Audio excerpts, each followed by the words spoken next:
भाई बम बम महाराज मानिक देशमुख जी और मेरे न्याय के लिए आगे बढ़ रहे मजदूर साथियों, भाई और बहनों, ये एक अजब स्थिति है कि हमें अपनी बात अपने देश में लड़नी पड़ रही है, रखनी पड़ रही है। अभी जैसा कि बम बम महाराज जी ने बताया कि गौतम खट्टर को किस तरह से पकड़ा गया, गिरफ्तार किया गया, क्योंकि उसने उस जेवियर को, जो हिंदुओं पर अत्याचार कर रहा था, जो शैतानियत का नंगा खेल जिसने गोवा में चलाया, जिसने हाथ कटवा स्तंभ बनाकर ईसाई न बनने वाले लोगों के हाथ काट दिए, उस शैतान जेवियर की सच्चाई लोगों के सामने रखी। ये शैतानियत जेवियर ने सीखी कहां से? सवाल उठता है कि अंग्रेजों ने भी यही अत्याचार किए, जेवियर भी यही अत्याचार कर रहा है। आज भी ईसाई स्कूलों में हिंदी बोलने पर दंड दिया जाता है, हाथ का कलावा काट दिया जाता है, माथे की बिंदी हटा दी जाती है, तिलक हटा दिया जाता है। ये ईसाइयत को, ये शैतानियत सिखाता कौन है? ये विभिन्न काल की घटना है। Columbus, Vasco D gamma Bharat आया तो यहाँ के गोवा के मूल निवासियों को उसने मारना शुरू कर दिया। अंग्रेज यहाँ पर आए, न्यूजीलैंड में गए, ऑस्ट्रेलिया गए, अमेरिका गए, वहां के सभी मूल निवासियों को इन अंग्रेजों ने मार दिया। कोलंबस जब अंग्रेज अमेरिका गया था तो उसने क्या यहाँ के निवासियों को रेड इंडियन कहा था। आज वो रेड इंडियन कहां चले गए? ये सब शिक्षा शैतानियत शिक्षा है और ये शिक्षा देने वाला शैतान है। शैतान इनको ये शिक्षा देता है। और शैतान कौन है? बाइबिल के अनुसार यरूशलेम के महान राजा हिरदोस ने ईसा मसीह के अंदर शैतान पाकर इसको मृत्युदंड दिया था।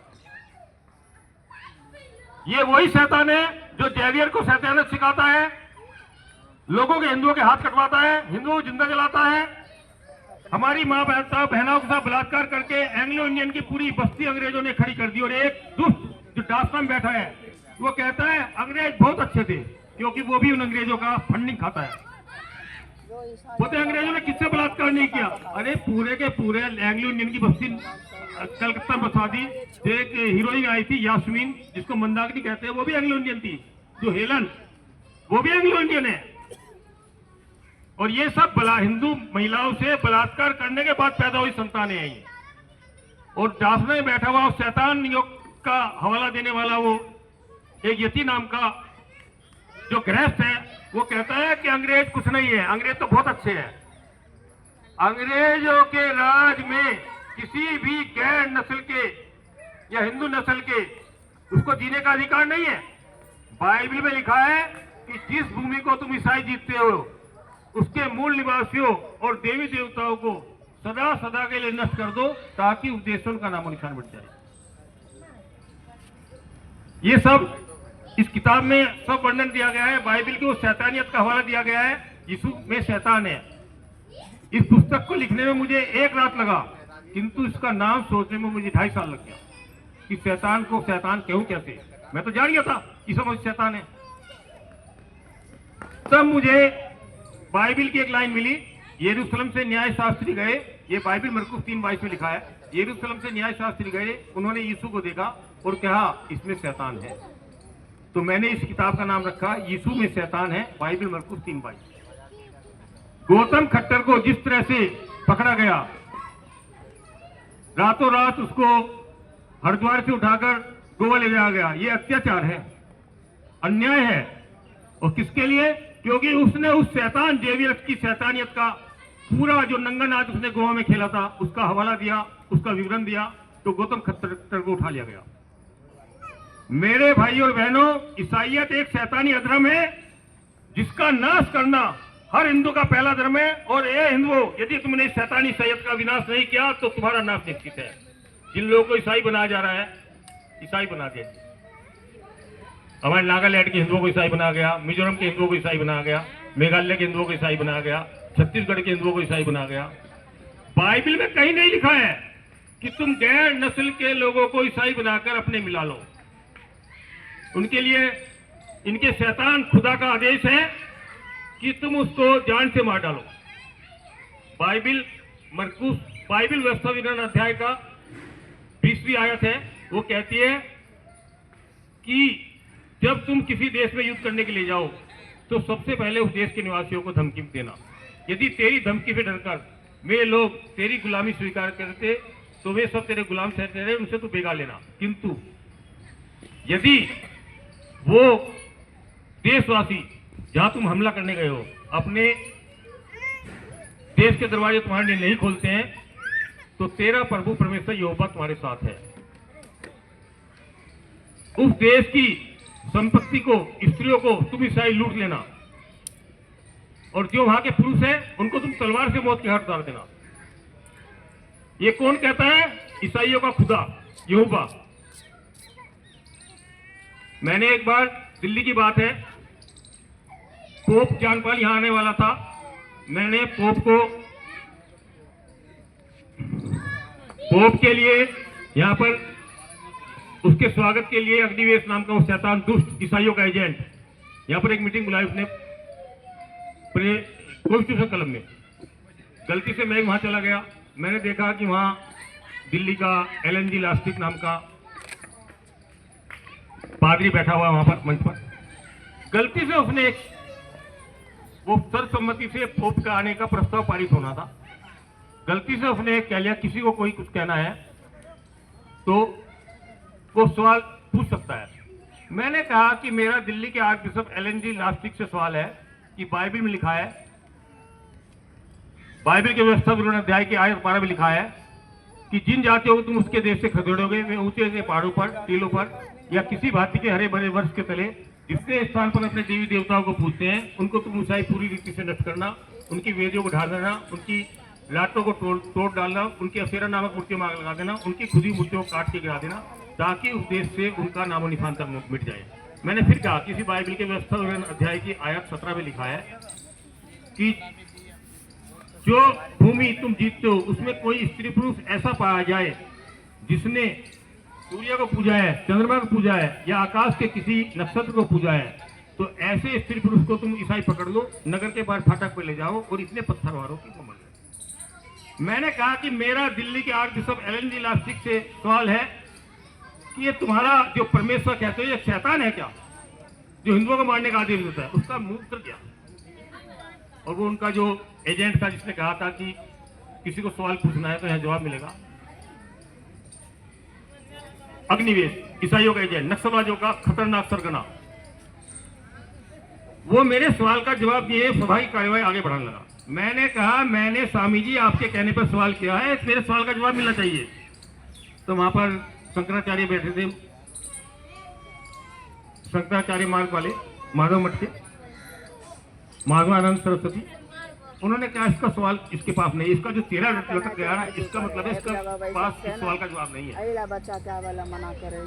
और सर्वसम्मति से पोप के भारत आने पर स्वागत का वो प्रस्ताव जो पास करने जाए तो सर्वसम्मति के पास, क्योंकि मैं खड़ा होता अकेला उसके विरोध।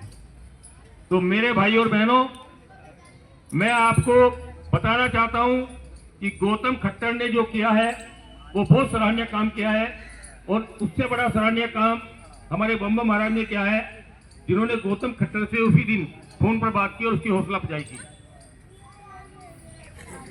आज देश में जितना नक्सलवाद है, जितना आतंकवाद है, वो सारा अंग्रेजों की देन है। इंग्लैंड से, अमेरिका से उनकी फंडिंग आ रही है। अभी हाल ही में हमारे केंद्रीय गृह मंत्री श्री अमित शाह छत्तीसगढ़ गए। जो छत्तीसगढ़ में नक्सलवादी थे जिन्होंने आत्मसमर्पण किया, तो उनमें एक लड़की हाथ में जब मेहंदी लगाई, उसने नाखून पालिश लगाई तो रोने लगी। बोले मैंने पिछले 30 साल बाद पहली बार हाथ में नाखून पालिश और मेहंदी लगाई। एक लड़के से पूछा कि तुम कैसे इनके चक्कर में पड़ गए? बोले क्या करें साहब, तीसरी क्लास में पढ़ते थे, पूरे के पूरे क्लास के लोगों को पकड़ कर ले गए और हमको जाके हत्या थमा दिया। किंतु ये सुप्रीम कोर्ट के जज हैं, इन्होंने भी एक मानवाधिकार आयोग की कमेटी बनाई थी सलवा जुर्म के मामले में, और उस कमेटी ने बताया कि छत्तीसगढ़ में जो नक्सलवादी हैं, आतंकवादी हैं, वे हर घर से एक लड़का लड़की जबरदस्ती ले रहे हैं, पुजारियों को मार रहे हैं, और लड़के पकड़े गए लड़के लड़कियों को वो मांस खिला रहे हैं जो उनको खाना नहीं चाहिए, जिनसे उनका धर्म बटो। उन्हें मांस का नाम नहीं लिखा, पर वो स्पष्ट है गाय के मांस का है। तो आज जितने भी नक्सलवादी हैं, जितने भी आतंकवादी हैं, आप देखें छत्तीसगढ़ में किस तरह से ईसाई बनाए गए, और जैसे ही नक्सलवादियों का खात्मा हुआ, वहां चर्च में आग लगाई जाने लगी, पादरियों की पिटाई करनी जाने लगी, क्योंकि जबरदस्ती लबादा किस पे उड़ा नहीं जा सकता है। और तुम यदि जबरदस्ती ईसाई बनाओगे तो उसका परिणाम यही होगा कि जो ईसाई बन गए हैं, जब उनको मौका मिलेगा तो चर्च में आग लगाएंगे। ऐसे ही एक बहादुर योद्धा हुए हमारे यहाँ धर्म रक्षक दारा सिंह जी। उन्होंने अंग्रेज पादरी ग्राहम स्टेन्स को उसके 2 बच्चों के साथ जला डककर मार डाला।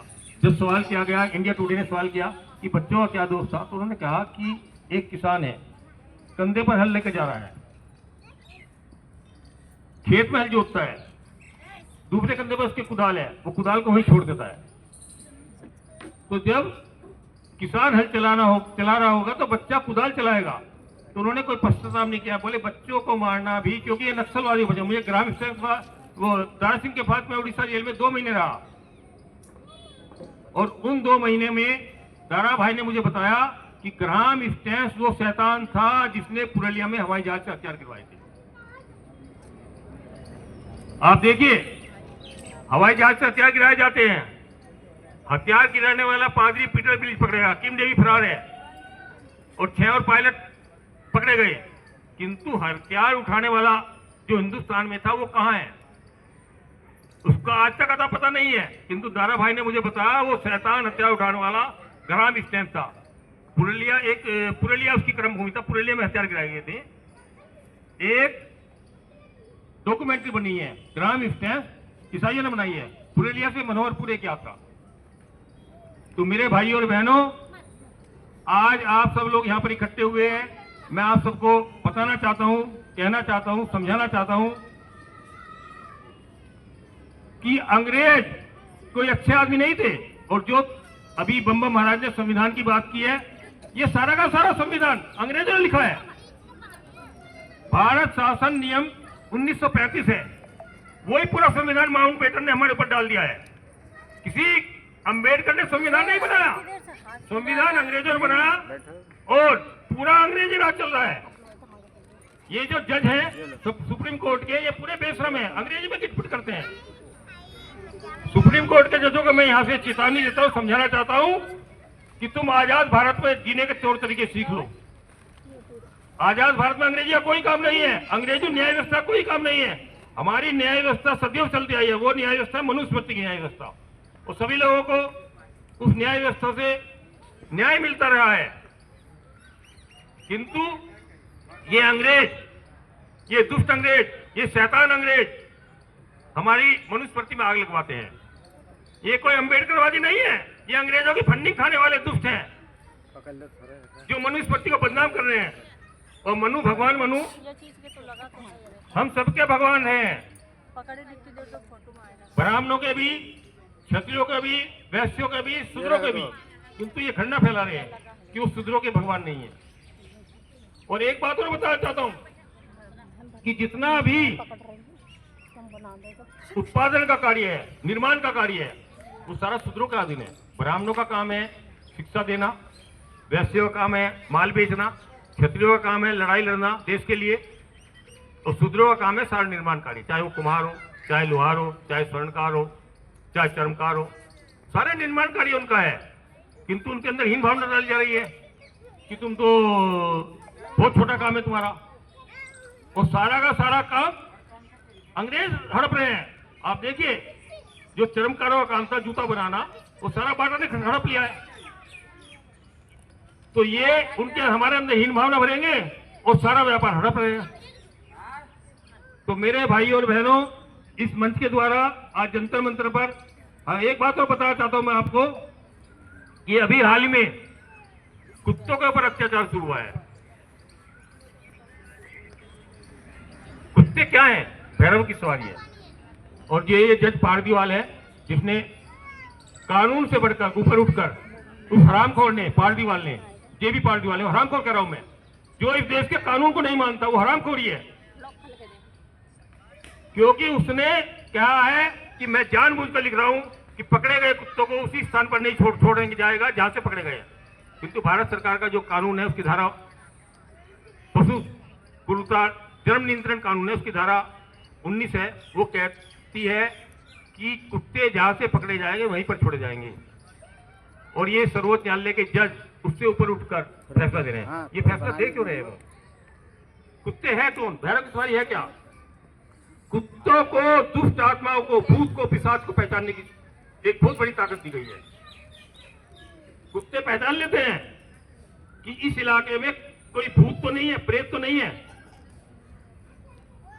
और जहां कुत्ते होंगे वो ये भूत, पिशाच, शैतान, ईसा मसीह वहां ठहर ही नहीं सकता है।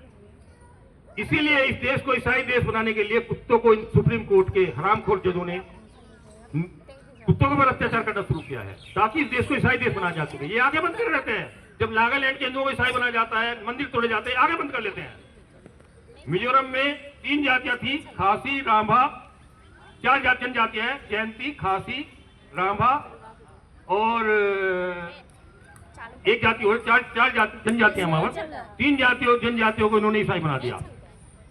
चौथी जनजाति जो राभा ईसाई नहीं बनी तो उनके मंदिरों में आग लगानी शुरू कर दी उन्होंने। दिवाली के दिन कहते हैं जुआ खेल रहे हैं।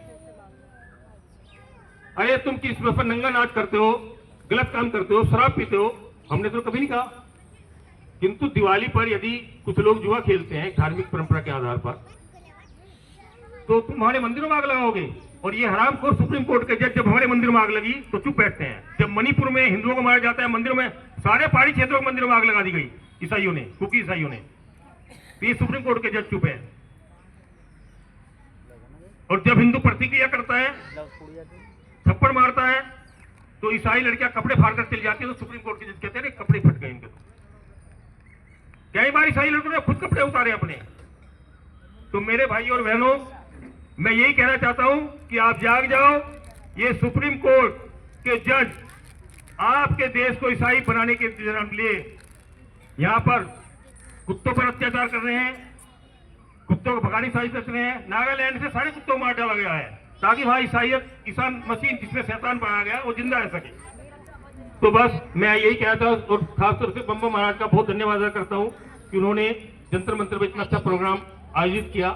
बोलो बम महाराज की जय। एक बार जो है ना